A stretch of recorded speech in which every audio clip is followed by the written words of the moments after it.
तो देखिए जो देव हैं वो भी अपने कर्मों से नहीं बच पाए, इंद्र जैसा पावरफुल भी। यहाँ पर इंद्र भागते चले जा रहे हैं, ब्रह्महत्या जो है उनके पीछे पड़ी और जैसे ही वो झपट्टा मारकर बस इंद्र को पकड़ने ही वाली होती है, वो जो है नदी में गोता लगा लेते हैं और नदी में ही निवास करते हैं। वहाँ पर उनको 300 वर्ष जो हैं हो जाते हैं। स्वर्ग में भयंकर जो अराजकता है वो फैल जाती है, सभी देवता ऋषि चिंतित हो जाते हैं।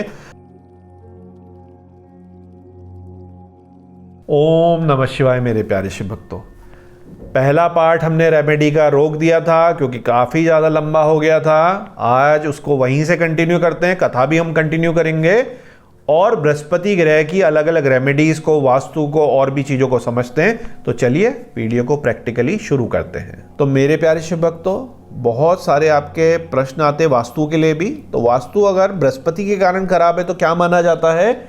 इसका जो डायरेक्शन है नॉर्थ ईस्ट ईशान कोण है, ये वाला ईशान कोण जो है। और ईशान कोण आपको पता है ना किस चीज़ का है? 2-3 कोने तो आपको बिल्कुल परफेक्टली पता होने चाहिए। ईशान आपका मंदिर के लिए है, अग्नेय कोण आपका किचन के लिए, आग के लिए है। तो हम ईशान की बात कर रहे थे। ईशान हमेशा लाइट वेट होना चाहिए, क्लटर कुछ नहीं होना चाहिए, गंदगी कुछ नहीं होनी चाहिए और कोशिश करें कि वहाँ पे द्वार भेद वगैरह भी ना हो, खंबा बिजली का, पोल वगैरह कुछ अनाप शनाप चीज़, दीवार टूटी, बहुत ऊंची दीवार कर दी कि आपने ईशान कोना ही पूरा दबा दिया।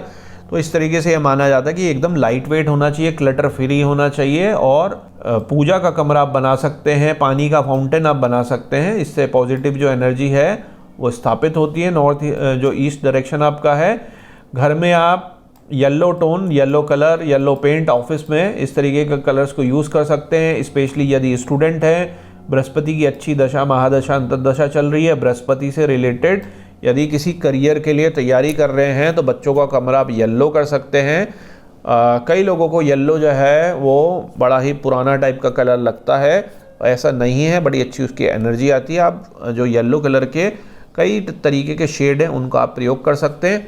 और उसमें क्या कहते हैं, स्टूडेंट्स के जो आपके बच्चे हैं उनके कमरे में आपके ये रंग जो है बहुत ही अच्छा है, जो येलो कलर बृहस्पति का है, उसको आप यूज़ कर सकते हैं, पेंट कर सकते हैं। उसमें पेंटिंग येलो कलर की, सामान येलो कलर का, इस तरीके से प्रयोग ला सकते हैं। इवन कर्टन भी आप येलो कलर के कर सकते हैं। तो येलो कलर के कर्टन के साथ वास्तु में अभी और भी है। हम फिर से थोड़ा सा कथा को और आगे बढ़ाते हैं। तो क्या होता है कि ये भागते रहते हैं, इंद्र भागते रहते हैं। 1 वर्ष हो जाता है और फिर भी ब्रह्म हत्या का प्रभाव तो छूटेगा नहीं जब तक उसका रिजल्ट, जब तक फांसी की सजा एक तरीके से नहीं मिली तो केस चलता रहेगा। इसी तरीके का कुछ है। तो यहाँ पर सभी लोग जाते हैं कि भाई इंद्र तो जो मेन है, बैठने वाले, प्रोटेक्ट करने वाले, चलाने वाले, सारे देवताओं को गाइड करने वाले, वो ही नहीं है। तो कुछ गड़बड़ हो गई, कोई वॉर हो गया या कुछ और भी चीजें हैं, तो हमारा क्या होगा? तो ब्रह्मा जी कहते हैं कि भाई, समझाते हैं कि भाई ये तो बड़ा ही घपला है, इसका कुछ ना कुछ तो रिजल्ट आपको करने ही पड़ेंगे। आपको मैं बिल्कुल मॉडर्न भाषा में आसान तरीके से समझा रहा हूँ जिसको आप आज के दिन भी चीज़ों को समझ सकते हैं कि जिस राज्य या देश में एक भी ब्रह्म हत्यारा निर्भय होकर निवास करता है, वहाँ साधु पुरुषों की अकाल मृत्यु होती है। क्योंकि आपको पता ही है ना कि क्या उसमें खतरनाक चीज़ होगी। जिस राज्य में पापात्मा राजा निवास करता है, वहाँ प्रजा के विनाश के सारे जो हैं काम होंगे, अनर्थ होगा और उनका प्रजा का नाश होगा। राजा को सर्वदा धर्म का पालन करना चाहिए, पवित्रता होनी चाहिए और पवित्रता को जो है प्रजा ही स्थिर करेगी। जब अच्छी प्रजा होगी तो इंद्र ने जो पाप किया है उससे सारे लोगों को अनेक प्रकार के उपद्रवों का सामना करना पड़ा। तो यहाँ पर शौनक जी से सूत जी पूछते हैं कि अरे ये कैसे हो गया? इंद्र ने तो 100 से भी ज़्यादा अश्वमेध यज्ञों का अनुष्ठान करा था, इतना बड़ा उनका विशाल था राज्य, फिर भी उनके राज्य में विघ्न क्यों है? तो कहते हैं कि देखो, सुख दुख का कारण हर एक के लिए कर्म ही है। इंद्र ने बड़ा ही घृणित कर्म करा, उन्होंने गुरु की अवहेलना करी, इसके साथ साथ विश्व रूप का वध भी कर दिया। इतना ही नहीं, गुरु तुल्य गौतम ऋषि की पत्नी से भी छल कर उपभोग करा उनका। इन्हीं कुकर्मों के कारण इंद्र का जो है ये फल उसको मिलेगा, इसे कोई नहीं टाल सकता। दुराचारी इंद्र को पाप कर्म का ही फल प्राप्त हुआ है। तो देखिए जो देव हैं वो भी अपने कर्मों से नहीं बच पाए इंद्र जैसा पावरफुल भी। यहाँ पर इंद्र भागते चले जा रहे हैं, ब्रह्महत्या जो है उनके पीछे पड़ी और जैसे ही वो झपट्टा मारकर बस इंद्र को पकड़ने ही वाली होती है, वो जो है नदी में गोता लगा लेते हैं और नदी में ही निवास करते हैं। वहाँ पर उनको 300 वर्ष जो हैं हो जाते हैं। स्वर्ग में भयंकर अराजकता है वो फैल जाती है, सभी देवता ऋषि चिंतित हो जाते हैं। पानी में जो है उनका जो ब्रह्म राक्षस है वो जा नहीं पाते, तो वो एक पुण्य सरोवर में नीचे जो है पानी में गोता लगा लेते हैं और वहीं पे अपना जो है वहीं पे छुप जाते हैं। 300 वर्ष निकल जाते हैं। ब्रह्महत्या भी बैठी है 300 वर्ष तक जो है तालाब के बाहर, अंदर नहीं जा सकती ब्रह्महत्या क्योंकि पवित्र नदी है। उसमें ब्रह्महत्या के पास कुछ थोड़े इश्यूज भी हैं, हर जगह जा सकती है, कुछ 2-3 जगहों को छोड़ के उसका इंद्र जो है फ़ायदा उठाते हैं। अब स्वर्ग में तो 300 वर्षों में बड़ी त्राही त्राही मच गई, उधर से जो दैत्य वगैरह दानव वगैरह वो भी पूरा का पूरा चीज़ें जो हैं तोड़ते जा रहे हैं, एक्वायर करते जा रहे हैं, परेशान करते जा रहे हैं। तो सारे लोग जाते हैं भाई अब होगा क्या, संसार का क्या होगा।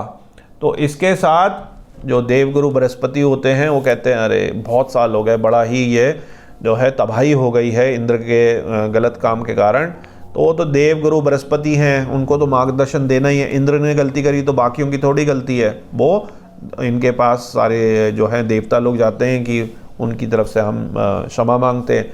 तो कहते हैं चलिए उसका कुछ हम उपाय देखते हैं। तो जलाशय के पास जाते हैं, वहीं चांडाली के रूप में ब्रह्महत्या खड़ी थी और वहां पर वो बुलाते हैं, जो देवगुरु हैं वो इंद्र को बुलाते हैं और इंद्र जो हैं बड़े ही वहाँ से उनको अपना रोते हैं कि मेरे से तो बड़ा ही गलत हो गया, आपका मैंने पालन नहीं करा, अब मैं क्या करूं, और इस समय तो मेरा जो है पाप है वो मेरे को झेलने ही पड़ेंगे हे गुरुदेव। तो आप ऐसा करिए कि मेरी जगह आप किसी और को वहाँ पे अभी सिंहासन में कर दीजिए और जो कुकर्म मेरे हैं उसका मैं फल जब भोगूंगा तभी इसका क्षय होगा। और पहले मैं अपने कुकर्म भोग लेता हूँ, फिर ब्रह्महत्या जो हुई है उसका भी झेलना पड़ेगा, उसका तो क्या होगा पता नहीं है, तो मेरे को खाएगी। तो पहले मैं अपने बुरे जो बाकी के कर्म हैं गुरु अवहेलना के और बाकी जो और छल करे उसको मैं कर लेता हूँ और फिर ब्रह्महत्या का जो है उसका आगे चल के आप देखेंगे कि उसका जो है कुछ उपाय सोचा जाता है।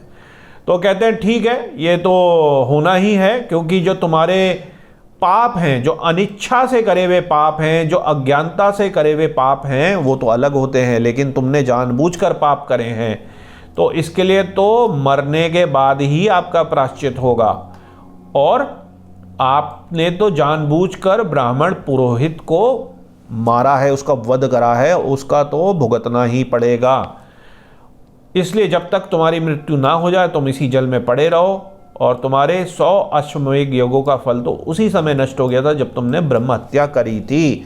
वो ऐसा नहीं है कि फल बचे रहे तुम्हारे, वो तो जैसे ही तुमने वो पाप कर्म करा था उसी क्षण आपके 100 के 100 जो यज्ञ थे अश्वमेध वो उसी समय समाप्त तो हो गए थे। तो इंद्र बड़े दुखी होकर कहते हैं कि मेरे को तो अपना भोगना ही पड़ेगा और मेरे कुकर्मों की जो है और लोग ना झेलें, जो बाकी के देव हैं या जो पूरा राज्य है इंद्र का, आप जिसको उपयुक्त समझे उसको इंद्र बना दे। तो ये सोचकर वो अमरावती लौट गए और उन्होंने क्या कहते हैं सची देवी को भी बताया।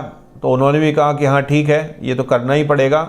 आप ऐसा करिए कि नहुष जो है उनको ये राज दे दीजिए, उनको ये जो है राज सौंप दीजिए। कुछ इस तरीके से ये लोग सोचते हैं और सारे जो प्राणी हैं, गंधर्व हैं, किन्नर हैं, वो इंद्र जो हैं वो कहते हैं आप लोग यहाँ क्यों आए हैं, मैं तो ब्रह्महत्या के पाप से पीड़ित हूँ, जल में शरण ले रखी है, मेरा तो कुछ हो नहीं सकता। तो ये बात सुनकर सभी जो देवता थे वो विहल हो गए। तभी उन्होंने जो हमारे देवगुरु बृहस्पति उन्होंने कहा कि विश्वकर्मा के पुत्र जो विश्वरूप थे उन्होंने देखा जाए तो ऐसे यज्ञ का आरंभ करा था जिससे आगे चलकर सभी देवता, मनुष्य और तपस्वी सबका विनाश हो जाता। देखा जाए तो जाने अनजाने परोपकार की दृष्टि से आपने उसका वध करा है, ऐसी ही लीला है। हम आपको अमरावती आपके राज्य में ले जाने के लिए आए हैं। उसके बाद ब्रह्महत्या के 4 टुकड़े कर दिए जाते, एक भाग पृथ्वी, एक भाग वृक्ष, एक भाग जल और एक भाग स्त्रियों को प्रदान करा जाता है। और पुनः इंद्र को स्वर्ग का राज दिया जाता है। तो यहाँ पर जैसे ही ये होता है, ब्रह्महत्या बोलती है मैं देवराज इंद्र को वहाँ जाने से रोकूंगी। तो देवगुरु बृहस्पति कहते हैं हम तुम्हारे निवास हेतु दूसरा स्थान नियत करेंगे जहाँ तुम जा सकती हो उन जगहों पर। और उस समय समझा बुझाकर उनको शांत करा ब्रह्महत्या को कि आप रुको, देखो हम क्या कर रहे हैं, आपको हम निवास के लिए जब ऐसी चीज़ है आपके लिए हम एक जो है व्यवस्था बना रहे हैं। तो ऐसा कहकर देवगुरु बृहस्पति ने ब्रह्महत्या को शांत करा कि हम पर विश्वास करो, हम आपके रहने के लिए जब ऐसा पाप हो जाए तो एक व्यवस्था बना रहे हैं कि क्या हो सकता है। तो 4 भागों में जो है जो पाप था ब्रह्महत्या का उसको बांट दिया गया। 25-25% आप मान सकते हैं, 1/4 मान सकते हैं। इसके बाद क्या हुआ, किसको क्या मिला, किस तरीके से उनको ब्रह्महत्या जैसी खतरनाक चीज़ दे दी गई, पूरी नहीं मिली तो 25% मिली, उससे उनको क्या नुकसान या क्या उससे उनको फ़ायदा हुआ, यह हम थोड़ी देर बाद चर्चा करेंगे। तो कथा को लें, उससे बीच में हम ज्योतिष के हिसाब से समझते हैं कि स्पेसिफिक हाउस में यदि बृहस्पति है तो मेनली किस किस चीज़ों को जनरली वो कंट्रोल करता है। इसके साथ युक्तियाँ, दृष्टियाँ, राशि परिवर्तन योग, कौन किसके साथ कहाँ बैठा है, कई सारी चीज़ें होती हैं। लेकिन जनरली जो है दूसरे भाव में जो बृहस्पति है धन, कुटुंब और वाणी को देखता है। पंचम भाव में संतान, विद्या और पेट को। सप्तम भाव में स्त्री की कुंडलियों में पति को। नवम भाव में धर्म भाव को, पिता भाव को। लाभ भाव में बड़े भाई को, धन लाभ को। ये जो चीज़ें हैं ये बृहस्पति माना जाता है कि कंट्रोल करता है। बृहस्पति यदि कमज़ोर है कुंडली में तो इन चीज़ों की कमी या इनसे जुड़े कष्ट की प्राप्ति होती है। इसके लिए बहुत सारे मैंने आपको उपाय बताए। 2 उपाय ये भी हैं कि पूर्णमासी के दिन सत्यनारायण भगवान की कथा सुने, संभव हो तो एकादशी का व्रत भी रखें, और यदि संभव हो तो प्रतिदिन चांदी की कटोरी में केसर डालकर अपने माथे पर तिलक करें, और इसको आप गाय के दूध में भी पी सकते हैं। और गुरुवार के दिन विशेष जो पीले कपड़े हैं उनको आप धारण करें। तो इस तरीके से माना जाता है। तो ये मैंने आपको स्पेसिफिक हाउसेस के हिसाब से जो माना जाता है जनरलाइज्ड एक फार्मूला बताया। इसके साथ कई सारी चीज़ों को देखना पड़ता है, मैंने आपको क्लियर कर दिया। अब आगे हम बढ़ाते हैं वास्तु को, जो हमारा छूटा हुआ था। तो अब वास्तु को हम और आगे बढ़ाते हैं, जो हमारा छूटा था। तो देखिए जो जुपिटर है उसका ये ईशान कोना है जुपिटर का। केतु का भी ये होता है, कई लोग मानते हैं। इसको पानी और एथर जो आकाश है और पानी है यहाँ पे माना जाता है कंट्रोल होता है, और ये हमारे मस्तिष्क को, हमारे सिर को कंट्रोल करता है। और ईशान कोने में ही, इसी कोने में मैंने आपको बताया है कि मंदिर वगैरह जो है वो होना चाहिए। यहाँ पर यही सबसे अच्छी जो है उसकी एक पोजीशन है। अधिकतर जो है भारत में अधिकतर शहरों में नॉर्थ टिल्टेड होता है, अंशों का फ़र्क हो जाता है। तो आप अच्छी तरह से अपने प्लॉट को, अपने मोहल्ले को, क्योंकि मोहल्ले भी अलग तरीके से खेत कटे होते हैं, तो एक्यूरेटली उसको कर सकते हैं, वरना आप वास्तु की उसमें रेमेडी कर सकते हैं। तो यहाँ पर हम बहुत ही इम्पोर्टेंट छोटे से में बात करते हैं कि ईशान कोण में क्या बना सकते हैं और क्या बिल्कुल नहीं बनाना चाहिए। तो देखिए ईशान कोण में क्योंकि देवताओं का स्थान है तो वहाँ पर लैट्रिन का टैंक, सेप्टिक टैंक जो है, कचरा घर, ये सब हमें नहीं बनाना चाहिए।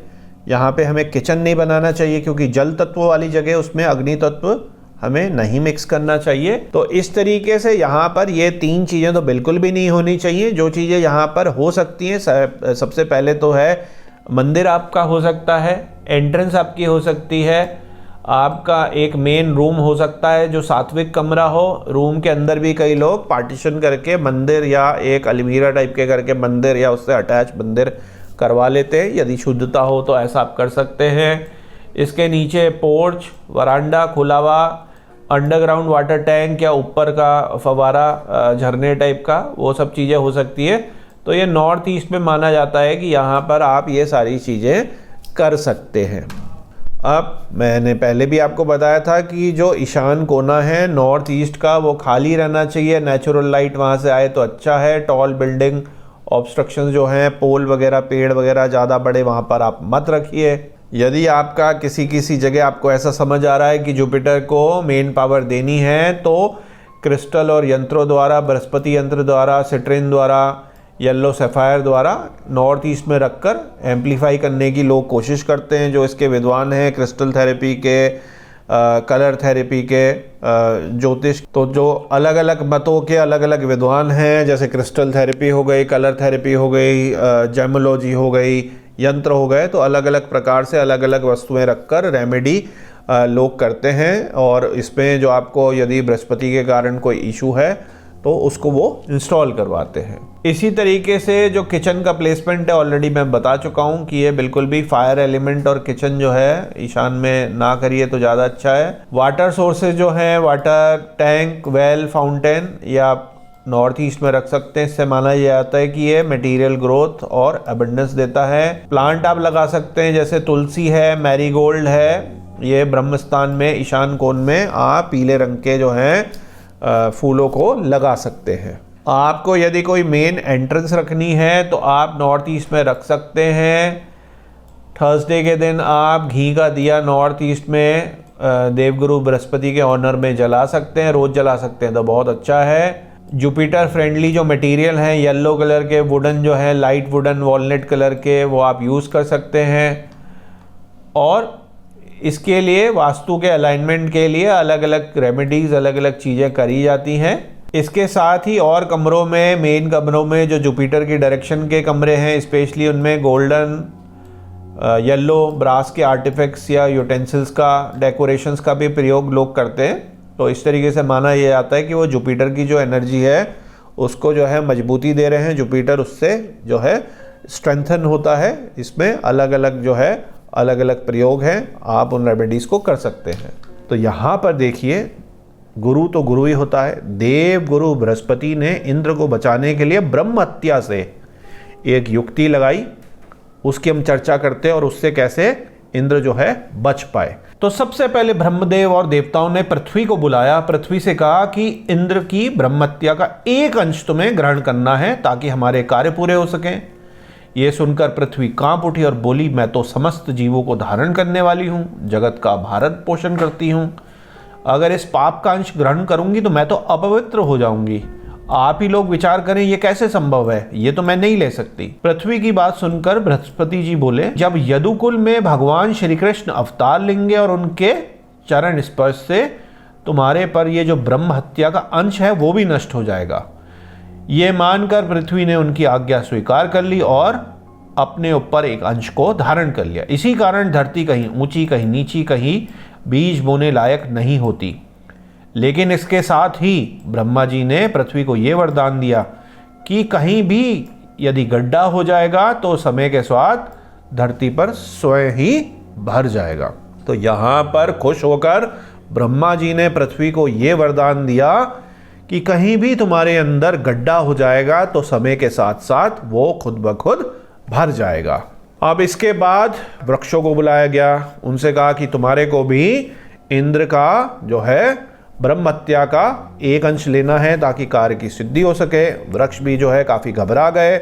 ये सुनकर वृक्षों ने कहा, यदि ऐसा हो गया तो फिर बड़ा ही गड़बड़ हो जाएगी, क्योंकि साधु, महात्मा, ऋषि, मनुष्य सब हमारे को अपने उपभोग में लेते हैं। यहाँ तक कि जो यज्ञ की लकड़ी है वो भी हम ही से होती है, तो ऐसे तो सारा ही संसार पापी हो जाएगा। ये सुनकर बृहस्पति देव बोले, तुम चिंता मत करो, जब भी तुम वृक्षों को काटा जाएगा उनके अनेक अंश जो हैं विभक्त होकर शाखाओं और डालियों में बढ़ जाएंगे और इस प्रकार तुम सदा जीवित और शुद्ध बने रहोगे।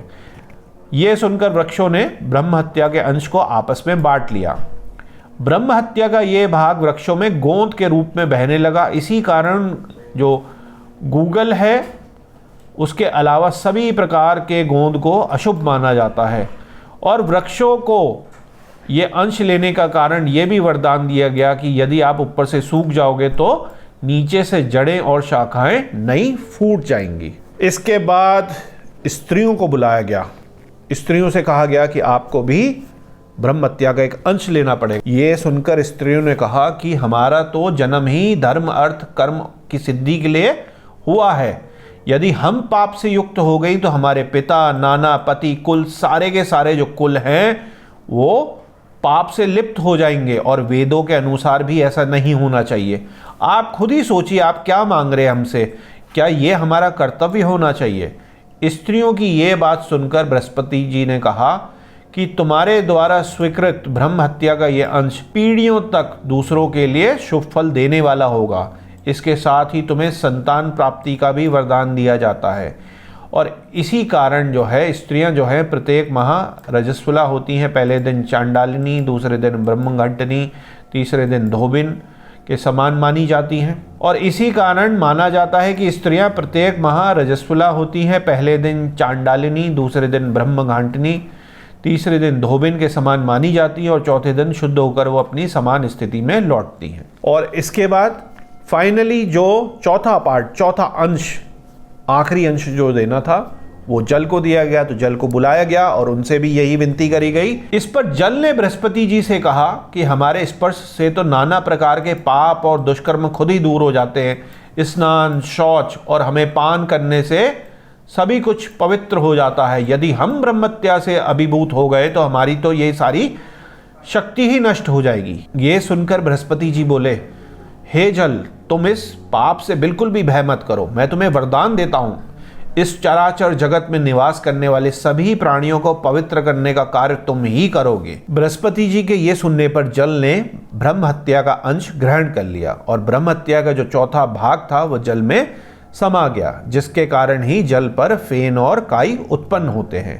तो इस प्रकार तो बृहस्पति जी की बात सुनकर जल ने हामी भर दी, और जो ब्रह्म हत्या का चौथा आखिरी अंश था वो जल में सिमट गया। तो मेरे प्यारे शिव भक्तों, आपने देखा गुरु की महिमा।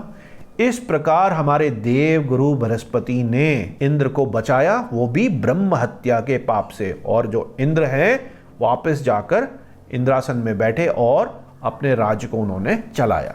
तो मेरे प्यारे शिव भक्तों, उम्मीद है ये बृहस्पति की कथा में आपको बड़ा आनंद आया होगा, और रेमेडीज तो आप समझ ही रहे हैं। आखिर में आप समझते हैं कि किसी को बृहस्पति की रेमेडी के लिए यदि रुद्राक्ष धारण करना है, जेमस्टोन धारण करना है, जिसकी एक अलग से सेपरेट वीडियो बनेगी, और बृहस्पति के जो हमारा 5 मुखी रुद्राक्ष है उसकी तो ऑलरेडी वीडियो बनी हुई है, प्लेलिस्ट में आप देख सकते हैं। 5 मुखी आंवले साइज का रुद्राक्ष आप पहन सकते हैं, माला आप पहन सकते हैं, नेपाली माला आप पहन सकते हैं। अलग अलग साइजेस की अलग अलग क्वालिटी की मालाएं आती हैं, पहन भी सकते हैं, उनसे जप भी कर सकते हैं। और एक अकेला बड़ा कवच भी पहन सकते हैं, और एक मिनी रेयर साइज का भी, चाहे तो आप बेर साइज का, बेरी के साइज का मैं कहूँगा, वो भी आप पहन सकते हैं। आपके अपने ऊपर है कि किस तरीके का आपने कवच जो है पहनना है। अब अगर हम रत्न और उपरत्न की बात करें तो आपका येलो सफायर जो है, मतलब कि पुखराज, जो पुखराज रत्न है, पुष्पराज जो रत्न है, वो है हमारा बृहस्पति ग्रह को मजबूत करने के लिए। आपको पता है कि श्रीलंका का सिलोन का जो पुखराज है बहुत ज़्यादा महंगा हो चुका है। उसमें इंट्रूजन इतना ज़्यादा पैसा खर्च करने के बाद भी हो रहे हैं। 10,000, 20,000, 30,000, 40, 50,000, 1-1 लाख रुपए रत्ती तक पुखराज पहुंच गया है। उसके बाद भी आपका डर बना रहता है कि ये असली है, नकली है, दोष है, क्या नहीं है।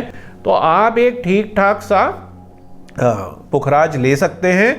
यदि कलर में, पैसों में दिक्कत है तो उसका बहुत अच्छा जो उपरत्न है, जिसको हम सिट्रीन कहते हैं, सुनैला कहते हैं, वो उपरत्न को आप धारण कर सकते हैं। तो मेरे प्यारे शिव भक्तों, यहाँ पर वही 108 नाम देवगुरु बृहस्पति के लिए, यदि आप उसका उच्चारण कर रहे हैं, हवन कर रहे हैं, तो इन नामों को आप जप सकते हैं, बोल सकते हैं। मेरे प्यारे शिव भक्तों, 2 तिबारा 54 मैं आपको हर वीडियो में याद दिलाता हूँ, यदि आपका बृहस्पति खराब है तो उसकी शांति करनी है, ऐसे उपाय करने हैं।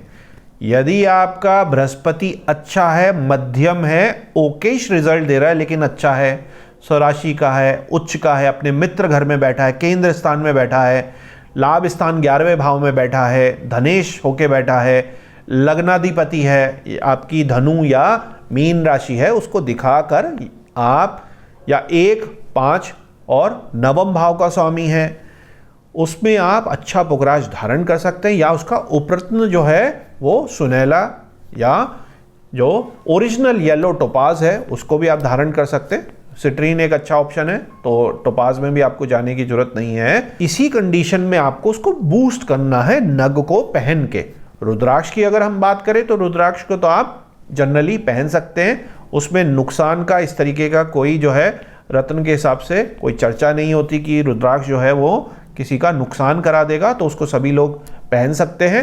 रत्न में आपको विचार विमर्श की जरूरत होती है, तो अपनी स्पेसिफिक डिजायर्स के लिए बृहस्पति को आपने केवल शांत करना है, उसमें आपको नग नहीं पहनना होता। तो इसीलिए मैंने लास्ट में हमेशा हर नग के लिए आपको लिखा है कि उसको आपको शांत करना है, पैसिफाई या बूस्ट करना है, इस पर आप जरूर ध्यान दीजिए। अब आपको खुद ब खुद सारा कुछ आइडिया लग चुका है। अंत में इसके बाद के 2 पार्ट, अंतिम पार्ट आएंगे जो आप देख सकते हैं, जो कि होगा पुखराज के ऊपर। पुखराज असली, पुखराज की क्वालिटी, पुखराज नकली, सिलोन का कैसा है, बैंकॉक का कैसा है, अफ्रीकन कैसा है, ट्रांसलूसेंसी वाला कैसा है, ट्रांसपेरेंसी वाला कैसा है, हल्के लगभग वाइट कलर का जो है, येलो कलर का है, डाई करके कैसे उसका कलर बढ़ा दिया जाता है, लेना चाहिए नहीं लेना चाहिए, इतना महंगा क्यों हो गया पुखराज, और सुनहले के क्या क्या ऑप्शंस हैं, क्या क्या कटिंग के ऑप्शंस हैं, किस तरीके से जो सुनहला है वो बहुत अच्छा एक ऑल्टरनेट है, इसकी हम चर्चा करेंगे। अंत में बृहस्पति ग्रह से संबंधित कोई भी आपके प्रश्न हो तो नीचे कमेंट सेक्शन में पूछ सकते हैं, और आपको यदि रुद्राक्ष या रत्न या और कोई आपको अपनी स्पिरिचुअल सामग्री चाहिए तो संस्था से संपर्क कर सकते हैं। अंत में भोलेनाथ से यही विनती है कि आप पर और आपके परिवार पर कृपा करें। ओम नमः शिवाय।